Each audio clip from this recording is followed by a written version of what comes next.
The silence was the worst part. Dr. Elena Vasquez had expected many things when she volunteered for the Terran Relief Corps, but she had not expected the terrible quiet that filled the space between stars.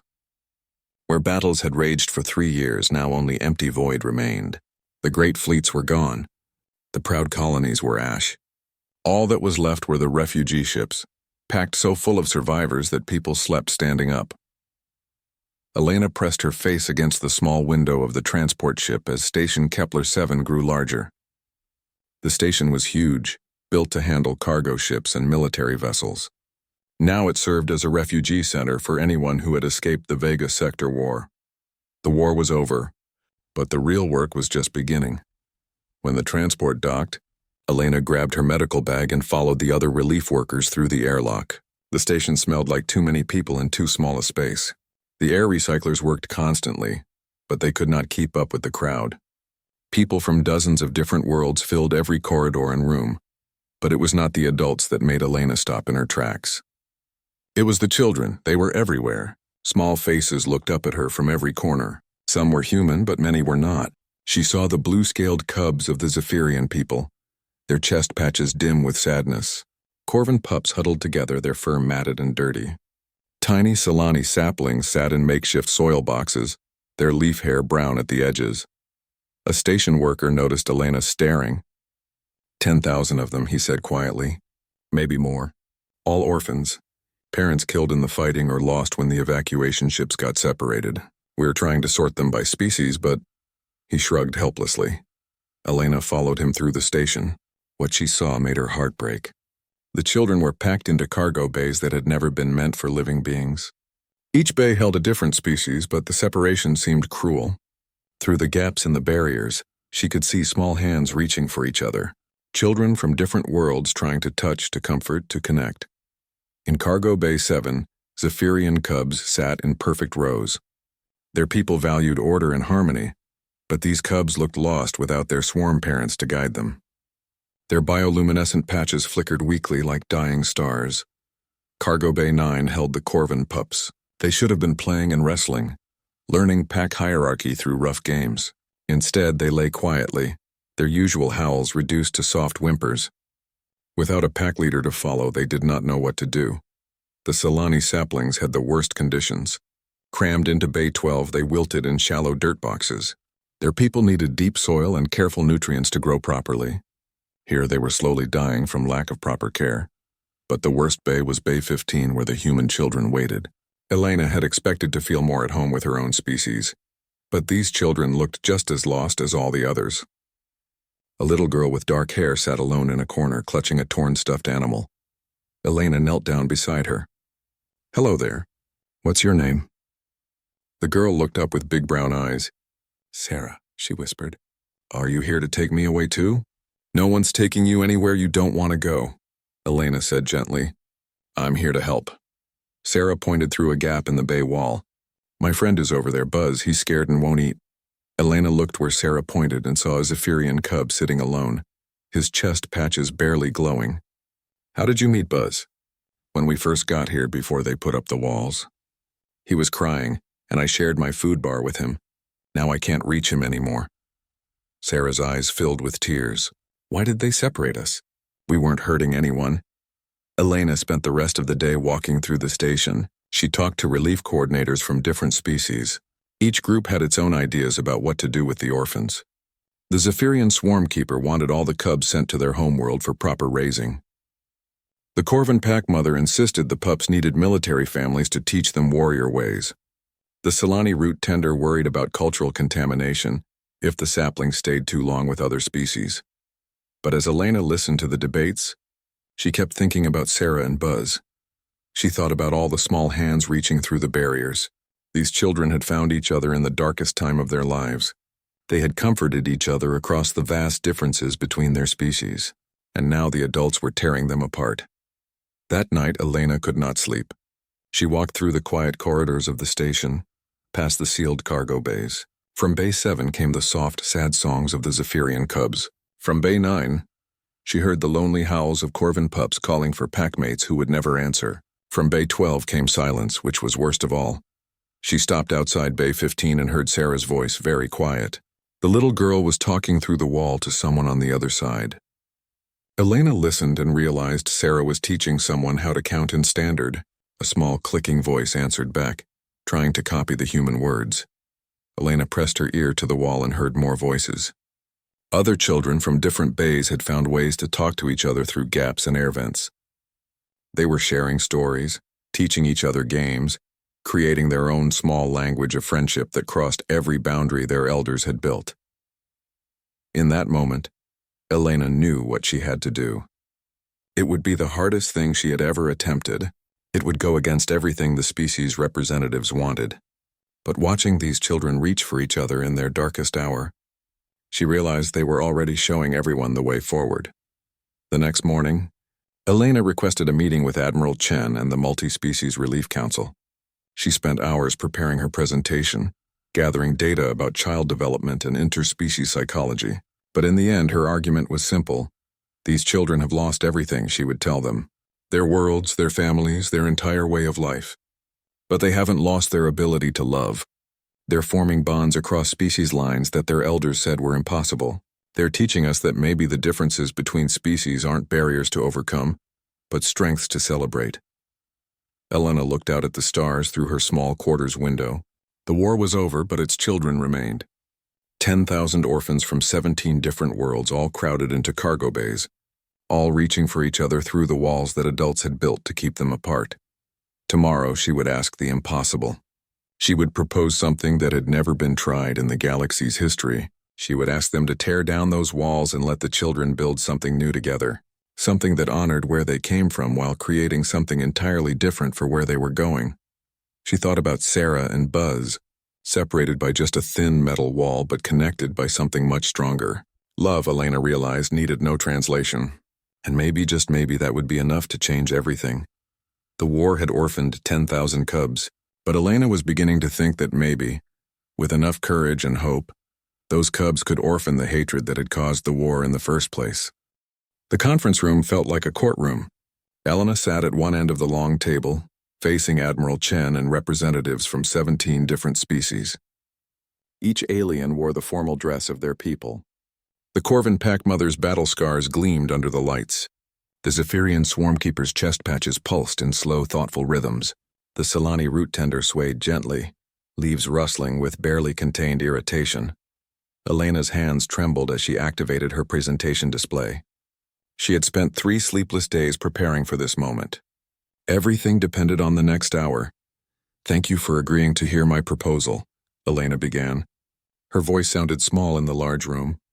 "I know you're all busy with relocation efforts, and I appreciate your time." Admiral Chen leaned back in his chair. He was a good man, Elena knew, but he dealt in practical solutions to immediate problems. "Dr. Vasquez, we've reviewed your credentials. You're a xenobiologist and educator, not a logistics coordinator. The Council has already decided how to handle the orphan situation. Each species group will take responsibility for their own children." "That's exactly what I want to discuss," Elena said. She pressed a button and images filled the display screen, photos of children from different species, all taken during her walks through the cargo bays. These are some of the children currently housed in the station. The images showed Sarah teaching numbers to a Zephyrian cub through a wall gap, a Corvin pup sharing his water ration with a wilting Cylani sapling, 3 Therilian hatchlings working together to build a small shelter for a scared human toddler. "These children are forming bonds," Elena continued. "They're helping each other survive the trauma of losing everything. But our current housing system is actively preventing these healing relationships." The Corvin pack mother's growl rumbled through the room. "Sentiment," she barked. "Cubs need proper pack structure, not random mixing. My people's young require discipline and hierarchy. They cannot learn warrior ways from plant children and song singers." Elena had expected this objection. "With respect, pack mother, I've been observing the Corvin pups for weeks. Without proper pack leadership, they're not learning warrior ways anyway.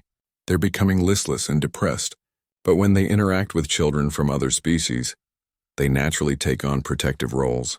They're still being warriors. They're just protecting a larger pack." The Zephyrian swarmkeeper's chest patches flickered faster. "The human speaks of observation, but she misunderstands our nature. Zephyrian cubs require harmonic resonance from their birth swarm. Without proper frequency alignment, they cannot develop healthy neural pathways. Elena clicked to the next image. It showed 5 Zephyrian cubs sitting in a circle with children from 4 other species. All the cubs' chest patches glowed in perfect synchronization. They're creating new harmonies, Elena said. I've recorded their interactions. The cubs are teaching songs to children from other species, and those children are teaching songs back. The harmonic patterns they're creating are unlike anything in traditional Zephyrian music, but they're definitely promoting healthy development. For the first time, the Swarmkeeper's patches dimmed with surprise. The Silani root tender spoke in a voice like wind through trees. Our saplings require specific soil nutrients and root network connections. They cannot simply be planted anywhere. Elena's next image showed a group of Silani saplings in one of the makeshift soil boxes, but these saplings looked healthier than the others. Their leaf hair was green and vibrant, their small faces bright with life. These saplings are thriving because children from other species are helping tend them, Elena explained. The Thurilian hatchlings instinctively regulate temperature around the soil boxes. The Corvin pups bring water at perfect intervals. They're naturally good at following schedules. The human children read stories that the saplings love to hear. They're creating an artificial but effective root network of care. The root tender's leaves rustled with confusion. This is not how our children are raised. No, it's not, Elena agreed. But it's working. Admiral Chen frowned at the display. Dr. Vasquez, even if we accept that these children are helping each other, you're talking about 17 different species with completely different biological needs. Different atmospheric requirements, different diets, different sleep cycles. Some of these species are natural predators and prey. You can't just throw them all together and hope for the best. Elena took a deep breath. This was the heart of her argument. You're absolutely right, Admiral. These children do have different needs, but they're already finding ways to meet those needs together. Look at this. The next image showed a Thurilian hatchling named Crix. In Thurilian society, hatchlings were raised in competitive clutches where they fought for resources. Crix should have been aggressive and territorial. Instead, the image showed him carefully sharing his heat rock with a shivering Zephyrian cub. Crix is still following his instincts, Elena explained. Thurilian hatchlings are programmed to succeed and thrive. But he's learned that his success is tied to his friend's success. When they're warm and fed and happy, he's happier too. Elena clicked through more images. A blind Silani sapling being guided through the corridors by a Corvin pup, who had learned to describe everything he saw. Human children learning to click in Thurilian hunting speech to communicate with hatchlings who didn't speak standard yet. Zephyrian cubs using their bioluminescent patches to create night lights for species that needed visual comfort in the dark. They're not just tolerating their differences, Elena said. They're learning to value them. The Corvin pups are natural protectors, so they guard the smaller children. The Zephyrian cubs have perfect pitch, so they help everyone learn language through song. The Silani saplings are incredibly patient, so they're excellent teachers for slower learners. Every species brings something unique to the group. The room was quiet for a long moment. Elena could hear the station's air recyclers humming in the background. Finally, Admiral Chen spoke. What exactly are you proposing, Doctor? Elena straightened her shoulders. I want to create the galaxy's first interspecies childcare facility. Not just a place to house orphans temporarily, but a place to raise them, together, as one family. The pack mother's snarl filled the room. Impossible. These children need to learn their proper cultures, their proper roles. You would make them into nothing, neither properly Corvin, nor properly human, nor properly anything. I would make them into something new, Elena said firmly. Something that honors where they come from while creating something better for where they're going. The Swarmkeeper's patches pulsed rapidly. The logistics alone would be overwhelming. How would you feed them? House them? Educate them? Elena clicked to her final slides. She had spent months researching adaptive technologies, flexible life support systems, modular habitat designs. It's complex but not impossible. Adjustable gravity fields for species that need different physical environments, climate zones that can shift between atmospheric requirements, specialized food synthesizers, educational programs that teach both species-specific skills and universal knowledge. And who would oversee this? Experiment? The root tender asked. Elena met each representative's gaze in turn. I would, with support staff from every species represented, The children would learn about their birth cultures from teachers who understand those cultures. But they would learn to live together from teachers who understand that cooperation is stronger than separation. Admiral Chen rubbed his forehead. Doctor, what you're describing has never been attempted. We don't know if it would work. We don't know what kind of people these children would become. Elena thought about Sarah and Buzz, still separated by that thin metal wall. We know what kind of people they're becoming right now, she said quietly. They're becoming the kind of people who reach through barriers to help each other. Maybe that's exactly what the galaxy needs. The representatives exchanged glances. Some looked intrigued, others looked horrified. All of them looked uncertain. We'll need to discuss this, Admiral Chen said finally. Elena nodded and gathered her materials. As she walked toward the door, she heard the pack mother mutter, "Madness." Maybe it was madness, Elena thought. But she had seen what happened when children were allowed to love without limits. And that gave her hope that maybe, just maybe, madness was exactly what the galaxy needed. 6 months later, Elena stood in the main playroom of what the official reports called Multi-Species Youth Development Facility Kepler 7. The children just called it home. The transformation was remarkable. Where once there had been cold cargo bays separated by metal walls, now there was a sprawling complex of interconnected spaces. The walls could shift and change, creating different environments for different needs. In one corner, a humid, warm zone let the Solani saplings stretch their roots in rich soil. 20 meters away, a cooler, drier area gave the Thrillian hatchlings the rocky surfaces they preferred for basking. But the real magic was not in the technology.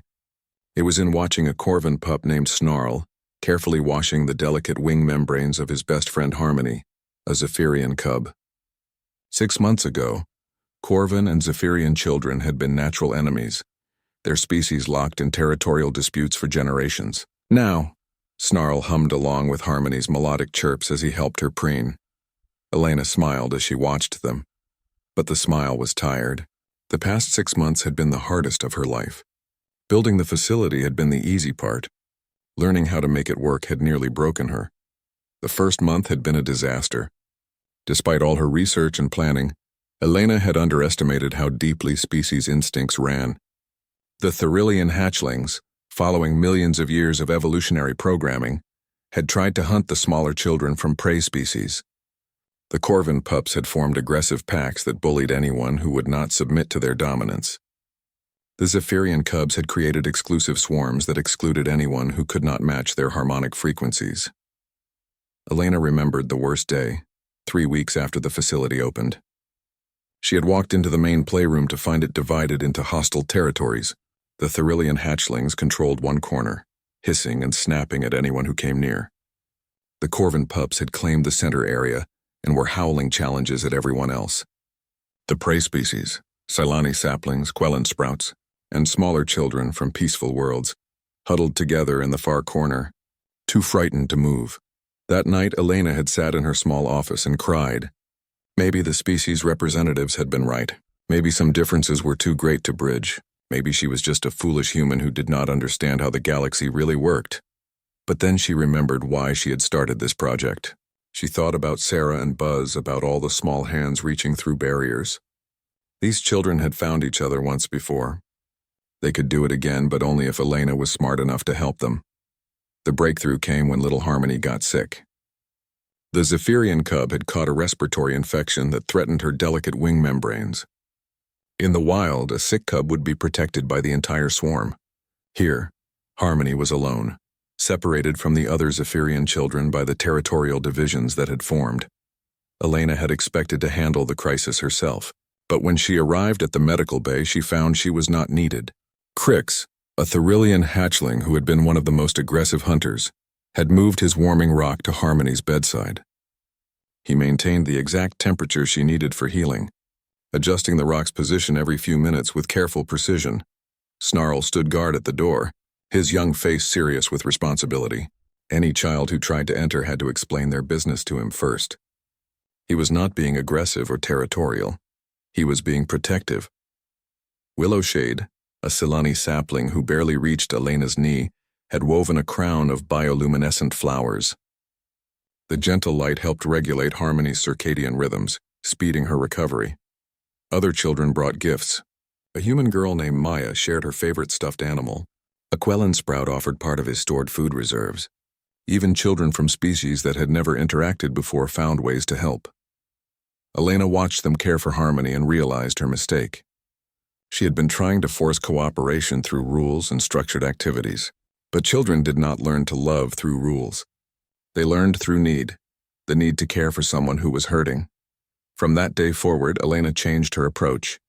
Instead of trying to prevent conflicts, she focused on creating opportunities for cooperation. When the Therilian hatchlings' hunting instincts caused problems, she gave them responsibility for protecting the smaller children during playground time. When the Corvin pups needed to establish pack hierarchy, she made them team leaders for mixed species groups working on building projects. The transformation was slow but steady. Children who had been enemies began working together on small tasks. A Therilian hatchling named Tooth learned to use his sharp senses to help a nearly blind Silani sapling navigate new areas. A Corvin pup called Howl discovered that leading a mixed group required more patience and creativity than leading other Corvin children, and he rose to the challenge. Elena created family groups that mixed species intentionally. Each group had older children helping younger ones, regardless of what world they came from. The groups competed in gentle contests that required every member's unique abilities to succeed. A race might need Zephyrian flight, Corvin strength, Therilian cleverness, Silani patience, and human creativity to win. The children developed their own hybrid culture. They spoke in a mix of languages, switching between standard Corvin growls, Zephyrian songs, and Silani leaf rustle depending on what they wanted to express. They created art that no single species could have imagined.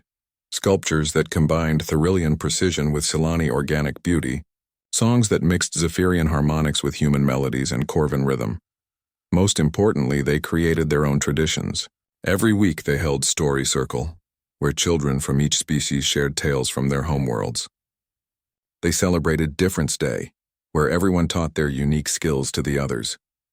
They invented help games where success meant making sure everyone in the group succeeded together. Elena watched Snarl finish grooming Harmony's wings and felt a deep satisfaction. These children were becoming exactly what their birth cultures would have wanted them to be. Snarl was brave and protective, a true Corvin warrior, but he had learned to use those qualities to defend a community larger than any pack. Harmony was developing the wisdom and musical gifts that marked a successful Zephyrian. But her songs now included melodies she had learned, from human lullabies and rhythms borrowed. From Corvin war chants, Crix was growing into a skilled hunter with all the Therilian instincts for survival and success. But he had learned that the greatest success came from ensuring his entire clutch, even a clutch that included species his ancestors had considered prey, thrived together. There were still challenges. Some species groups remained difficult to integrate. A few children struggled with the complex social dynamics of mixed groups. Parents and species representatives visited regularly, sometimes expressing concern about whether the children were learning proper cultural values. But Elena had numbers on her side now. The children were healthier, happier, and developing faster than comparable groups raised in single-species environments. They showed remarkable problem-solving abilities, advanced language skills, and emotional intelligence that impressed every expert who evaluated them. More importantly, they showed something that had been rare in the galaxy for generations. They showed hope. These children did not see difference as something to fear or overcome. They saw it as something to celebrate and use. As Elena walked through the facility's corridors at the end of another long day, she heard the sounds of her strange, wonderful family settling down for sleep. Zephyrian lullabies mixed with Corvin protective growls and human bedtime stories. In the distance, she could hear Silani saplings rustling gently as they shared nutrients through their interconnected root systems, now expanded to include small sensors that let them share simple thoughts and feelings with the non-plant children who lived nearby. It was not the family any of these children had been born into, but it was the family they had chosen, and they were making it work through love, patience, and the simple belief that caring for each other was more important than the ancient fears that had divided their species for so long. Tomorrow would bring new challenges, but tonight, 10,000 orphans from 17 different worlds were falling asleep safe and loved, dreaming dreams that crossed every boundary the galaxy had ever known. 3 years later, Elena faced a crisis she had not expected when she first proposed her interspecies family experiment. The children were growing up. What had seemed magical when performed by cubs and younglings became complicated when those same individuals hit adolescence. Bodies were changing, hormones were flowing, and ancient instincts that had been manageable in childhood now demanded attention with the force of biological imperative. Elena stood outside Conference Room C, listening to the raised voices within. Through the door she could hear Snarl's voice, deeper now, and carrying the authority he had earned as one of the facility's natural leaders. But today, that voice was angry. "You don't understand what we need." Snarl's growl echoed through the metal walls. "You're not Pack. You're not even Corvin." Elena sighed and entered the room. Inside, she found Snarl facing off against 3 other Corvin adolescents. They had arranged themselves in classic pack formation. Snarl at the front, the others flanking him in order of dominance. Across from them sat Harmony, now a graceful young Zephyrian whose chest patches pulsed with agitation, and Willowshade, whose leaves rustled with distress. The argument had started over territory assignments. As the children grew larger, they needed more space, and the facility's adaptive architecture could only do so much. Different species groups were beginning to assert claims over specific areas, and the cooperative spirit that had defined the younger children was fracturing along biological lines. "Snarl," Elena said quietly. "What's this really about?" The young Corvin's ears flattened against his head. At 15, he stood nearly as tall as Elena, his childhood fluff replaced by the thick mane of an adult male. His instincts were telling him to challenge for pack leadership, but the only authority figure available was a human who could never be a proper pack leader. "It's about respect," Snarl said, trying to keep his voice level. "The Zephyrian sections get climate control that changes every few hours to match their sleep cycles. The Solani areas get soil nutrients delivered 3 times a day, but our spaces are just basic, like being Corvin doesn't matter." Harmony's chest patches flashed in rapid patterns. "That's not fair, Snarl. You know the climate control is necessary for our health, and your people get the largest common areas because you need space to run and play pack games." "Play?" Snarl's voice rose to a howl. "We're not playing anymore, Harmony. We're almost adults. We need to learn real pack structure, real hunting, real leadership, not these mixed group activities where everyone gets a turn." Elena understood the problem. Snarl was caught between 2 worlds. His Corvin instincts demanded that he establish his place in a traditional pack hierarchy, but the family he had grown up in did not work that way. The other species could not fill the roles his biology expected, and he was too loyal to his chosen family to abandon them for a proper Corvin pack. Similar conflicts were erupting throughout the facility. The Zephyrian adolescents were forming tight swarms that excluded their non-Zephyrian friends. The Thrillian young adults were becoming increasingly competitive, their childhood cooperation replaced by the drive to prove individual superiority.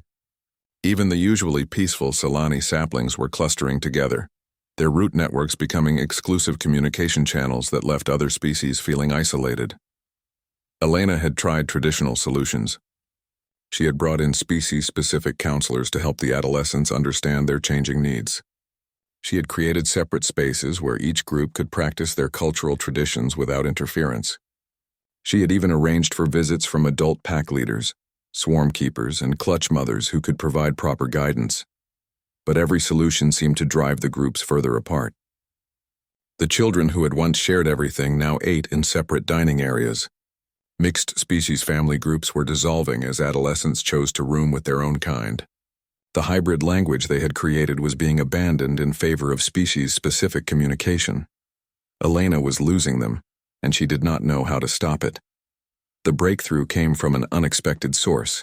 Maya, now 16 and one of the facility's human residents, approached Elena with a proposal that was both simple and revolutionary. "What if we let them be separate, but give them reasons to come back together?" Maya suggested. She had grown into a thoughtful young woman with an intuitive understanding of group dynamics. Right now, they're being forced to choose between their biology and their family. What if they didn't have to choose? Maya's idea was to create a council system. Each species group would elect representatives who would bring their concerns to regular interspecies meetings. Instead of trying to suppress the natural tendency to form species-specific groups, they would formalize it and then create structured ways for those groups to interact. Elena was skeptical at first. It felt like giving up on integration, but as Maya explained her reasoning, Elena began to see the wisdom in it. They need to feel proud of what they are before they can share it with others, Maya said. Snarl isn't rejecting his mixed species family because he doesn't love us. He's rejecting it because he doesn't know how to be a good Corvin within it. If we give him space to figure out his Corvin identity, he might find ways to bring that identity back to the group. They started small. Elena announced that certain hours each day would be reserved for species-specific activities. Corvin adolescents could practice pack hierarchy and hunting skills. Zephyrian young people could work on advanced harmonic techniques. Therilian students could compete in individual challenges that tested their personal excellence. But these activities were not isolated. Each group was asked to prepare presentations about what they were learning, to be shared with the whole community during weekly assembly meetings. The Corvin pack leaders explained their strategies and decision-making processes. The Zephyrian swarms performed complex musical compositions. The Therilian individuals demonstrated skills that required years of training. Slowly, the adolescents began to understand that becoming a better Corvin, or Zephyrian or Therilian, made them more valuable to their mixed species family, not less. Snarl discovered that the leadership skills he learned in pack training made him a better mediator when conflicts arose between different species groups. Harmony found that the harmonic control she developed in Zephyrian swarm practice allowed her to help Solani saplings who were struggling with communication difficulties. Elena watched the transformation with amazement. The adolescents were not rejecting their differences or trying to become the same. Instead, they were learning to be proud specialists who chose to work together because their individual excellence made the group stronger. The council system became more sophisticated over time. Representatives from each species group met weekly to discuss resource allocation, schedule conflicts, and policy disputes. They developed their own procedures for debate and voting, creating a hybrid democratic system that incorporated elements from each culture's traditional decision-making processes. When Galactic Council inspectors arrived for their annual evaluation, they found something unprecedented. These were not children who had been forced to suppress their natural instincts in favor of artificial cooperation. These were young adults who had learned to express their instincts in service of a chosen community. Snarl demonstrated Corvin pack leadership by organizing a complex rescue drill that required coordination between all 17 species groups. His pack training had taught him strategy and command, but his interspecies upbringing had taught him how to communicate those strategies to minds that worked very differently from his own. Harmony showed off her Zephyrian harmonic abilities by conducting a chorus that included voices, growls, clicks, and even the rustling of Solani leaves. The music was unlike anything in traditional Zephyrian culture, but it was clearly built on the foundation of advanced harmonic theory. Crix had grown into a formidable Therilian hunter, but he used his skills to design security systems that protected the entire facility. His competitive instincts drove him to excellence, but that excellence served the common good. The inspectors filed reports that defied easy categorization. These young people were becoming model representatives of their species, while simultaneously creating something entirely new. They were proof that diversity and unity were not opposing forces, but complementary ones. Elena watched Snarl lead a mixed species team through a problem-solving exercise and felt a deep pride. 3 years ago, he had been a frightened pup trying to understand his place in an overwhelming universe. Now he was a confident young adult who knew exactly who he was and exactly how that identity served others. The adolescent crisis had passed, but it had taught Elena an important lesson. Growing up did not mean choosing between individual identity and community belonging. The strongest communities were built by individuals who knew themselves well enough to give their best gifts freely. 5 years after Elena had first walked through the cargo bays of Station Kepler 7, she stood before the Galactic Council's full assembly. The Great Chamber contained representatives from over 200 worlds, their various forms creating a living rainbow of galactic diversity. But Elena was not there to address the council herself. She was there to deliver a message from the young adults who had once been war orphans. Behind her, on the massive display screen, appeared the face of Maya, now 21 and elected speaker. for the first generation of interspecies-raised individuals. Maya's human features were familiar, but her way of speaking carried inflections borrowed from a dozen different worlds. "Honored council members," Maya began, her voice carrying clearly through the chamber's translation systems. "We greet you in the harmony of Zephyrian song, the strength of Corvin pack bond, the patience of Silani growth, and the hope of human dreams. We speak to you not as representatives of our birth species, but as citizens of something new." Elena watched the assembled delegates as Maya continued. Some leaned forward with interest. Others shifted uncomfortably in their seats. The Corvin pack mother, who had opposed Elena's original proposal 5 years ago, sat with her arms crossed, but Elena noticed that her ears were pricked forward, a sign of grudging attention. "We are the generation that learned to see diversity not as division, but as strength," Maya continued. "We have lived our lives surrounded by minds that think differently, bodies that work differently, cultures that approach problems differently. We do not see this as a burden to overcome. We see it as the galaxy's greatest resource." The message had been written collectively by representatives from all 17 species groups. Elena had watched them work on it for weeks, debating every word, every concept, every cultural reference. The final document was unlike anything she had ever seen, a declaration of principles that honored individual heritage while articulating a shared vision for the future. "We propose," Maya said, "the creation of a new kind of diplomatic corps, not representatives who speak for single worlds or single species, but mediators who understand that the galaxy's greatest challenges require the galaxy's greatest variety of minds working together." The chamber erupted in murmurs. Elena saw delegates turning to each other, some excited, others skeptical. The Thrillian clutch mother's head crest rose in surprise. The Silani root tender's leaves rustled with what Elena had learned to recognize as deep thought. Maya waited for the noise to settle before continuing. "We also propose a new model of education. Children throughout the galaxy should have the opportunity to learn alongside peers from other worlds, other ways of thinking, not to abandon their own cultures, but to understand how those cultures fit into the larger galactic community." Admiral Chen, now considerably older and grayer than when Elena had first met him, stood up. "Maya, what you're describing sounds wonderful in theory, but practical concerns remain. How do you overcome the basic biological incompatibilities between species? How do you manage the logistics of mixed species communities on a large scale?" The display screen split, showing Maya alongside Snarl, Harmony, Crix, and Willowshade. Each had grown into a striking representative of their species, but all carried themselves with the confident ease of individuals who had never known a world divided by fear. Snarl spoke first, his voice carrying the authority of a natural leader. "Honored Admiral, incompatibility is a choice, not a biological fact. My pack instincts are as strong as any Corvins, but I have learned to lead packs that include many species. This does not make me less Corvin. It makes me a Corvin who can build bridges." Harmony's chest patches pulsed in rhythm with her words. "The logistics are complex but manageable.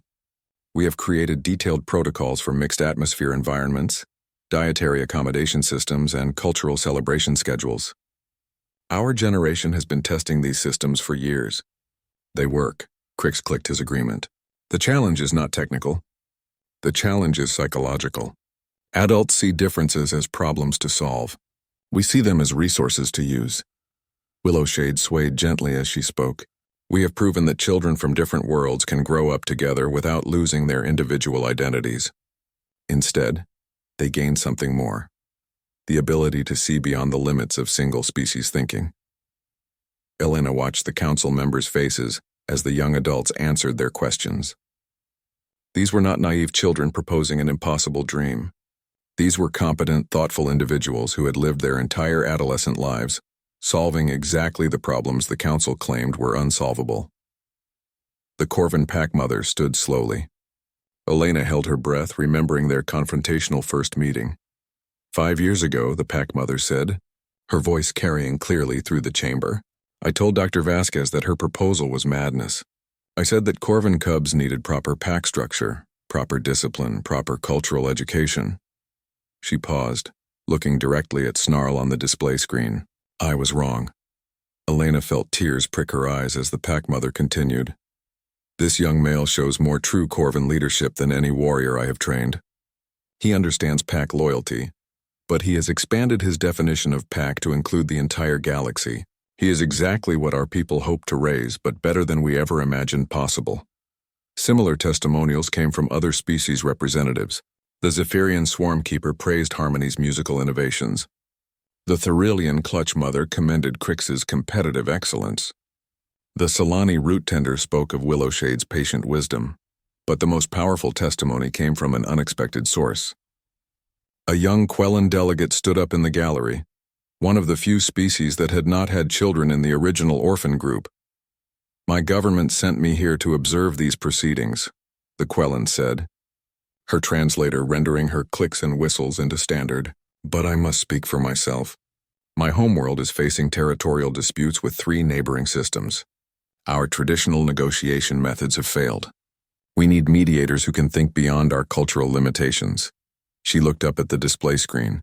"We formally request that graduates of the Interspecies Education Program be assigned to help resolve our conflicts." Elena watched as other delegates began standing, each making similar requests. Worlds that had been locked in generational disputes, trade negotiations that had stalled over cultural misunderstandings, exploration missions that needed crews who could work with newly discovered species. The application seemed endless. The vote, when it came, was not unanimous. Change never was, but it was decisive enough to transform the galaxy's future. Funding was approved for 10 new interspecies education facilities. A pilot diplomatic corps would be established, staffed by graduates of Elena's program. Cultural exchange programs would be implemented on a dozen worlds. As the session ended and delegates began filing out, Elena felt a hand on her shoulder. She turned to find Admiral Chen smiling at her. "Doctor, do you realize what you've accomplished?" he asked. Elena looked up at the display screen, where Maya and her friends were still answering questions from interested delegates. These young adults were not just the products of an educational experiment. They were the prototype for a new kind of galactic citizen, individuals who carried the best of their heritage while building something unprecedented for the future. "Taught some children to share their toys," Elena said. Modestly, Admiral Chen laughed. "You taught them to share their worlds. There's a difference." Elena thought about the long journey from those first cargo bays to this moment. 10,000 orphans had become the galaxy's greatest hope for lasting peace. Children who had lost everything had found a way to give everyone something better. The war had ended with hatred and division.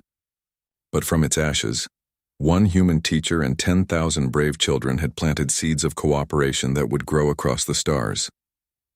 They had proven that love was stronger than fear, that understanding was more powerful than prejudice, and that the greatest strength came not from uniformity, but from diversity united in common purpose. The galaxy would never be the same, and Elena could not imagine a better legacy for the children who had taught her that family was not about where you came from, but about who you chose to love. Years later, when historians wrote about the end of the age of interspecies warfare, they would point to many factors: technological advances, economic cooperation, diplomatic breakthroughs. But Elena knew the real answer was simpler and more profound. It had started with children reaching through barriers to comfort each other, and it had grown into a universe where difference was celebrated instead of feared. The war had orphaned 10,000 cubs. But from that tragedy, they had built the galaxy's first truly united family,